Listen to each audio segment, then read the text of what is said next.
Hello guys, समाकलन के इस वीडियो लेक्चर में आपका स्वागत है। आज हम प्रश्नावली के 7.1 के बारे में कुछ क्वेश्चन देखेंगे। ठीक है ना। है गाइस, मेरा नाम है पंकज कुमार यादव और आप देख रहे हैं स्वामी एंड फ्रेंड चैनल पर। चलिए स्टार्ट करते हैं। तो देखिए, ये आपका पहला सवाल है sin 2x, प्रश्नावली 7.1 का है। ठीक है ना। तो देखिए, पहला सवाल है, इसको हम समाकलन करेंगे। ठीक है। तो कह रहा है कि निम्नलिखित फलनों के प्रति अवकलज समाकलन निरीक्षण विधि द्वारा ज्ञात कीजिए। तो निरीक्षण विधि द्वारा हमको ज्ञात करना है, तो हम आपको बता चुके हैं कि निरीक्षण विधि होता क्या है। ठीक है ना। पिछले वीडियो लेक्चर में हम उसको कवर कर चुके हैं। तो चलिए, इसको आज हम कुछ क्वेश्चंस जो दिया है उसी को सॉल्व करेंगे और देखेंगे। देखिए, इसका समाकलन करना है तो हम जानते हैं कि समाकलन हल में समाकलन का यह चिन्ह होता है। अब देखिए, sin 2x dx। ठीक है ना। देखिए, dx क्या इंडिकेट करता है? dx यह इंडिकेट करता है कि यह x के सापेक्ष हो रहा है समाकलन। ठीक है ना। तो चलिए, इसको x के सापेक्ष समाकलन करते हैं। अब देखिए, हमको फार्मूला ज्ञात होना चाहिए। समाकलन के क्वेश्चन लगाते वक्त हमको फार्मूला ज्ञात होना चाहिए। जैसे यहाँ पे फार्मूला का इस्तेमाल होगा कि देखिए, समाकलन का चिन्ह sin x dx का समाकलन क्या होता है? फार्मूला। तो देखिए, यह फार्मूला यहाँ होता लिख देते दे रहे हैं यहाँ पे।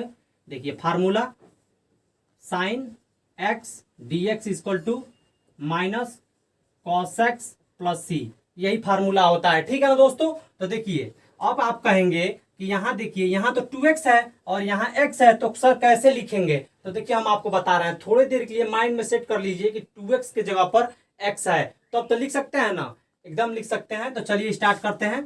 तो देखिए, 2x के जगह x मान लेंगे माइंड में, तो क्या लिख सकते हैं इसको? माइनस कॉस, देखिए मानेंगे x, लिखेंगे 2x। ठीक है ना। दिमाग में माइंड में मानेंगे x है। ठीक है ना, समझ में आ रहा है ना। माइंड में जब x मान लेंगे तो हमको दिखने लगेगा कि माइनस कॉस एक्स लिख सकते हैं, लेकिन लिखने के लिए हमको यहाँ पे 2x ही लिखेंगे, ना कि x लिखेंगे। इस बात को याद रखिएगा। ठीक है। अब देखिए, अब इसका प्लस सी।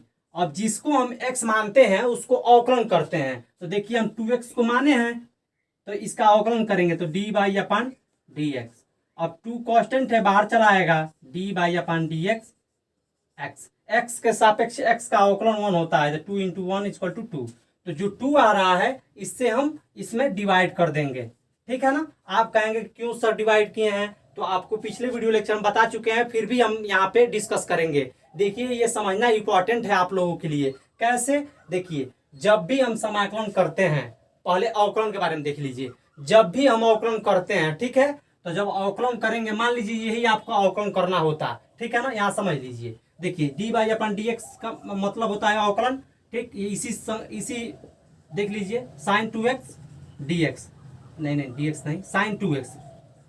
ठीक है ना। तो इसका अवकलन करना होता तो कैसे करते? तो देखिए, साइन 2x का सूत्र जानते नहीं हैं हम, तो साइन x इक्वल टू क्या होता है? यहाँ पे देखिए कॉस x, लेकिन हम इसको माइंड में मान लेंगे x की तरह, तो यहाँ 2x लिखेंगे और देन जिसको 2x को हम x माइंड में माने हैं उसका अवकलन करेंगे।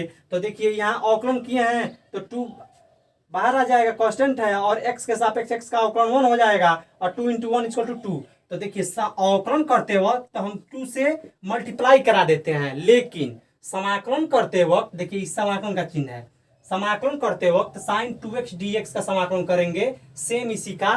तो हम क्या लिखेंगे? माइनस कॉस 2x प्लस, ठीक है ना, प्लस सी। और जिसको x माने हैं, जिसको x मान के अवकलन कर रहे हैं, जो 2 आ रहा है उससे हम डिवाइड करा देते हैं और अवकलन में मल्टीप्लाई करा देते हैं। इस बात को हमेशा के लिए याद कर लीजिए मित्रों, बहुत ही इंपॉर्टेंट है इसको समझने के लिए आपको। ठीक है ना। इसको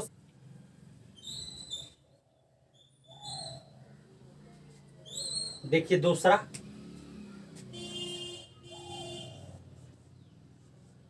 देखिए, cos 3x का समाकलन करना है dx इज इक्वल टू, ठीक है ना। तो देखिए, cos 3x का समाकलन करना है dx, तो इसका क्या समाकलन होगा? तो इससे पहले हमको सूत्र याद होना चाहिए। क्या सूत्र क्या कहता है? तो सूत्र क्या कहता है देख लीजिए, कहता है समाकलन का चिन्ह cos x dx रहेगा, तो लिखते हैं sin x प्लस सी। ठीक है ना। लिखते हैं sin x प्लस सी। तो देखिए, समाकलन का चिन्ह है cos 3x है, dx है। तो देखिए, ये 3 जो हो रहा है इस सूत्र में नहीं है, ठीक है ना। तो थोड़ी देर के लिए हम 3x को माइंड में हम x मान लेंगे, तो जब x मान लेंगे तो हम साइन एक्स प्लस सी लिख सकते हैं, ठीक है ना। तो देखिए यहाँ पे sine x, sine x, x है इसमें लेकिन हम 3x लिखेंगे, ठीक है ना। माने हैं x लेकिन लिखेंगे 3x। अब देखिए जिस प्लस सी, अब जिसको x माने हैं उसका अवकलन करेंगे, तो देखिए D by upon D x, 3x, 3 constant है बाहर चला आएगा, D by upon D x, x, x के सापेक्ष x का अवकलन 1 होता है, तो 3 इंटू 1 इक्वल टू 3। अब देखिए इस 3 से हम इसमें डिवाइड करा देते हैं क्योंकि हम समाकलन कर रहे हैं, ठीक है ना। अब चलिए हम अगला क्वेश्चन देख लेते हैं।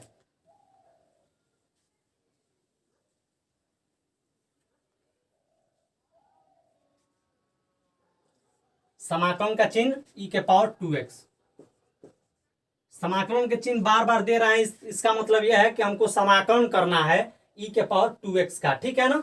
तो चलिए करते हैं।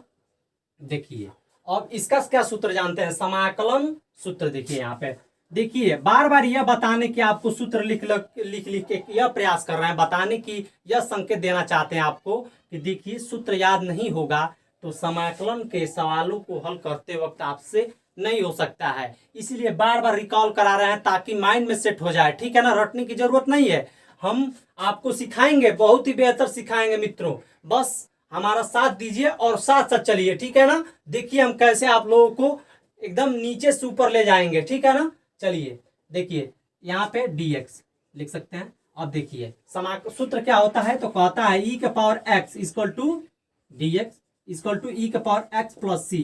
तो देखिए अब इसमें क्या अधिक हो रहा है, 2, अगर ये 2 नहीं होता तो हम e के पावर x प्लस सी लिख सकते थे इसके स्थान पर, ठीक है ना। तो हम थोड़ी देर के लिए इसको हम x मान लेंगे अपने माइंड में। अब x मान लेंगे तो हम लिख सकते हैं e के पावर x प्लस सी, लेकिन e के पावर जो e के पावर 2x है तो 2x को x माने हैं तो इसको माइंड में मानेंगे, न कि लिख देंगे कि e के पावर x, नहीं लिखेंगे e के पावर 2x मानेंगे x, ठीक है ना। तो e के पावर 2x अब माइंड में माने हैं इसको x, तो देखिए प्लस सी हो जाएगा, और जिसको x माना जाता है उसका अवकलन किया जाता है, तो D by upon D x है ना।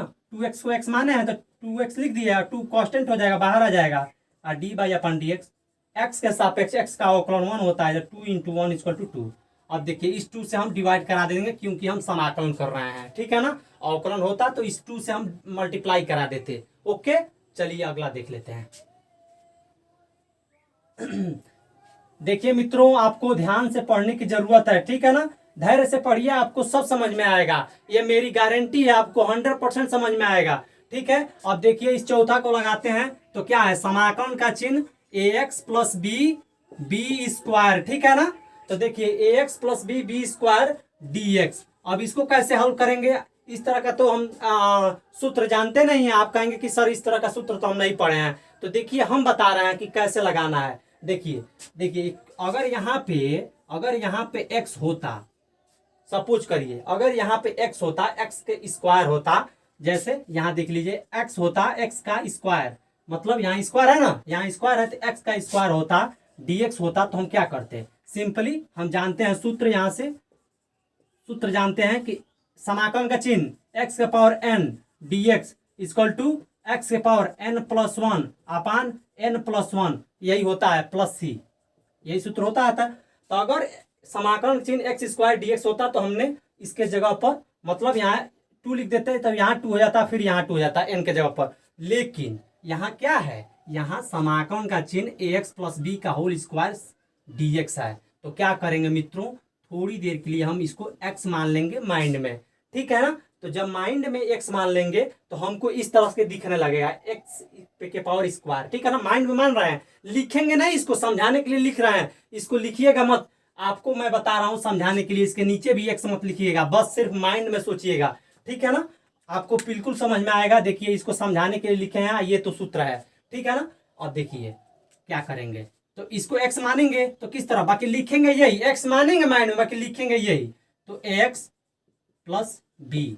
अब देखिए क्या होता है, x के पावर n, मतलब इसके जवाब अगर 2 है, यहाँ पे 2 होता तो क्या होता है, बेसिकली एक्स के पावर n प्लस वन, तो एक से इसको माने हैं तो इसको यही लिखेंगे और इसमें 2 + 1 जुड़ जाएगा क्योंकि n + 1 मतलब n के जगह पर 2 है और +1 जुड़ जाएगा, सिंपली 2 + 1 नीचे हो जाएगा और प्लस c हो जाएगा, ठीक है ना। अब देखिए जिसको x मानते हैं उसका अवकलन करते हैं, तो dy/dx ax + b, तो यहाँ इसको माने है ना तो इसको लिख देंगे। अब क्या करेंगे देखिए यहाँ पे देखिए dy/dx, इसको पहले दो भागों में तोड़ देंगे तो ax हो जाएगा प्लस dy/dx b हो जाएगा, ठीक है ना। तो आइए एक कांस्टेंट है बाहर आ जाएगा, तो dy/dx x प्लस ये तो 0 हो जाएगा क्योंकि हम जानते हैं कि ये कांस्टेंट है और कांस्टेंट का x से सापेक्ष क्या होता है 0 होता है, 0 हो जाएगा। अब हम जानते हैं कि x के रिस्पेक्ट में x का अवकलन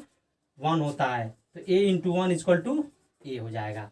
अब a से क्या करेंगे, हम समाकलन कर रहे हैं ना, तो बताइए क्या करेंगे, डिवाइड करेंगे, तो यहाँ हम a से डिवाइड कर देंगे। देन अब इसको सिंप्लीफाई कर लेंगे तो ax + b, यहाँ 3 हो जाएगा, 2 1 3 और यहाँ देखिए 3a हो जाएगा, 2 1 3 × a और प्लस c, यही आपका आंसर हो जाएगा, ठीक है ना। तो इसको धैर्य से समझिए, आराम समझिए, आशा करता हूं कि आपको बिल्कुल समझ में आ रहा होगा, ठीक है ना। चलिए इसको मिटा देते हैं।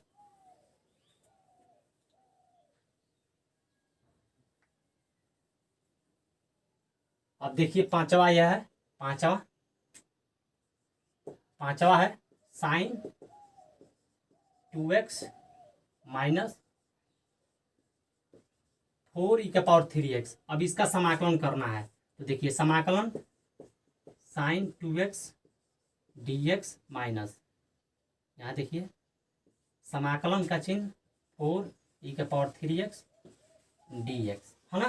तो देखिए अब क्या करेंगे, अब देखिए sin 2x है dx, तो हम तो बेसिकली क्या जानते हैं, समाकलन का चिन्ह sin x dx = हम जानते हैं -cos x + c होता है, लेकिन यहाँ पे 2x है, देखिए सूत्र लिखिए तब क्लियर आपको होगा, ठीक है ना। सूत्र लिख लिख के दोस्तों आराम से समझेंगे, ठीक है ना। देखिए हम जानते हैं यहाँ पे sin 2x dx = क्या होता है, -cos 2x है ना, नहीं रुकिए, यहाँ sin x dx = क्या होता है, cos x - cos x + c, यही होता है फार्मूला बेसिकली।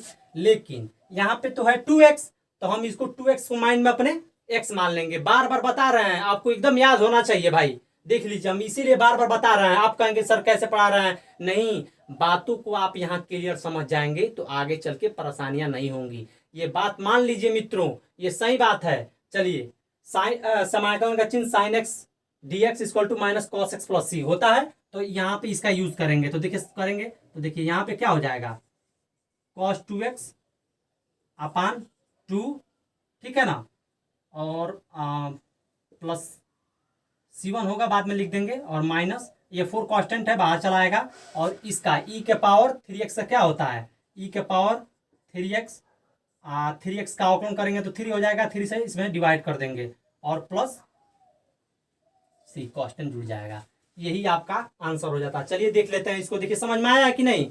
देखिए sin 2x dx का कोई फार्मूला नहीं होता है, लेकिन फार्मूला क्या होता है, समाकलन sin x dx का होता है, तो sin x dx का -cos x होता है, तो माइनस लिख दीजिए यहाँ पे। अब देखिए -cos x होता है, तो लेकिन यहाँ 2x है, तो 2x को माइंड में अपने x मान लेंगे। अब x माने हैं तो इसको हम cos 2x लिखेंगे, cos 2x मानेंगे x, अब cos 2x लिख दिए। अब cos 2x को x माने, इसका अवकलन करेंगे तो 2x का अवकलन होता है 2, अब 2 से डिवाइड कर देंगे, -4 कांस्टेंट है बाहर आ जाएगा, और समाकलन चिन्ह e⁻3x का सूत्र क्या होता है, ये कहता है कि e⁻x का समाकलन होता है e⁻x, उसी तरह e⁻3x का समाकलन e⁻3x, इसको x माने हैं तो 3x का अवकलन हो जाएगा 3, और 3 से डिवाइड कर दिए हैं, यही आपका आंसर हो जाएगा, ठीक है ना। देखिए तो यही आपका आंसर हो गया, और हम इस क्वेश्चन में बहुत ही बेहतरीन से समझने का प्रयास किया है, समझाने का प्रयास किया है, आप लोग समझिए, ठीक है ना, धैर्य समझिए, कोई चिंता की बात नहीं है, आराम से पढ़िए। अभी तक हमारे चैनल को सब्सक्राइब नहीं किया है तो सब्सक्राइब करें, लाइक करें, बेल आइकन को प्रेस करें, और thanks for watching this video friends, okay.